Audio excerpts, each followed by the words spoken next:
Hello friends. Welcome back to Wonderfully Made Bible Stories for Children. I'm so glad you're here. Last time, we met David, a young shepherd boy who loved God with all his heart. God chose him to be Israel's next king, even though no one expected it. Today, we'll hear how David's faith and courage helped him face a giant. This story reminds us that when we trust God, we don't have to be the biggest or strongest, because God is with us. Let's begin.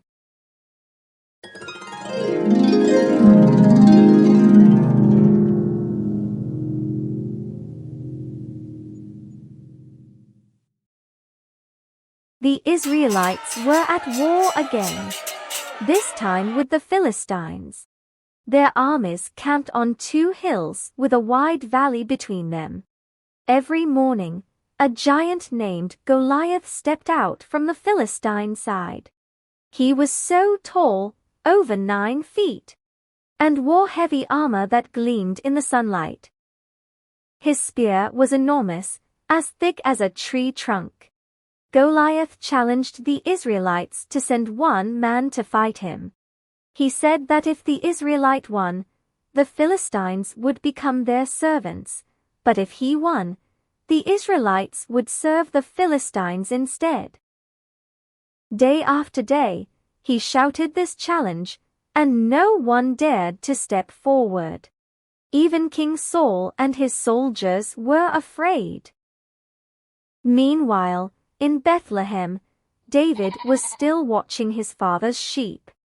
One day, his father Jesse asked him to take food to his brothers who were serving in Saul's army and to check how they were doing.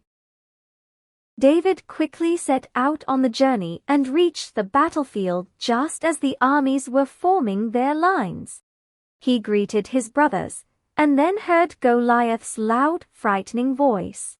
When David saw that everyone was terrified, he asked why no one was willing to fight the giant.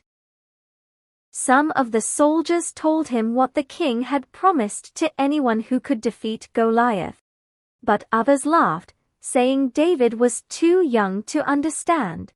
Even his oldest brother told him to go home and mind the sheep.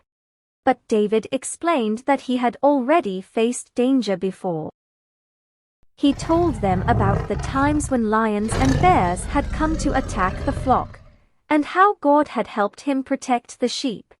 He said he believed that the same God would help him face the giant too. When King Saul heard about David's courage, he sent for him. Saul looked at the small shepherd boy and told him that Goliath had been a warrior since youth, while David was only a boy. But David assured him that the Lord who had rescued him from wild animals would also rescue him from the Philistine. Saul finally agreed to let him go and even offered his own armor.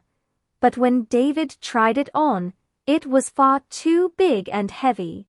He could hardly move. So he took it off and decided to go just as he was. David went down to a stream, chose 5 smooth stones, and placed them carefully into his pouch. With his shepherd's sling in hand, he stepped forward to meet Goliath.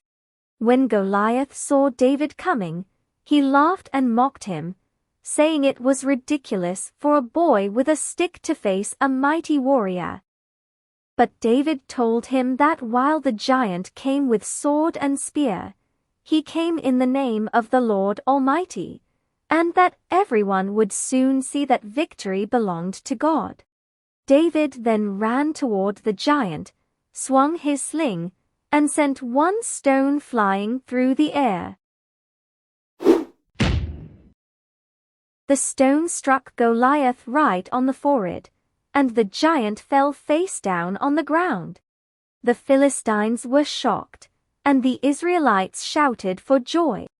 They chased the enemy away, and Israel won the victory that day. Everyone saw that the victory did not come from size, weapons, or strength, but from trusting in God.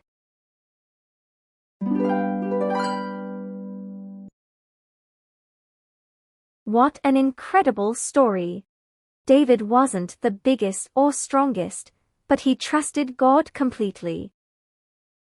Let's think about this together. Have you ever faced something that felt too big or scary for you?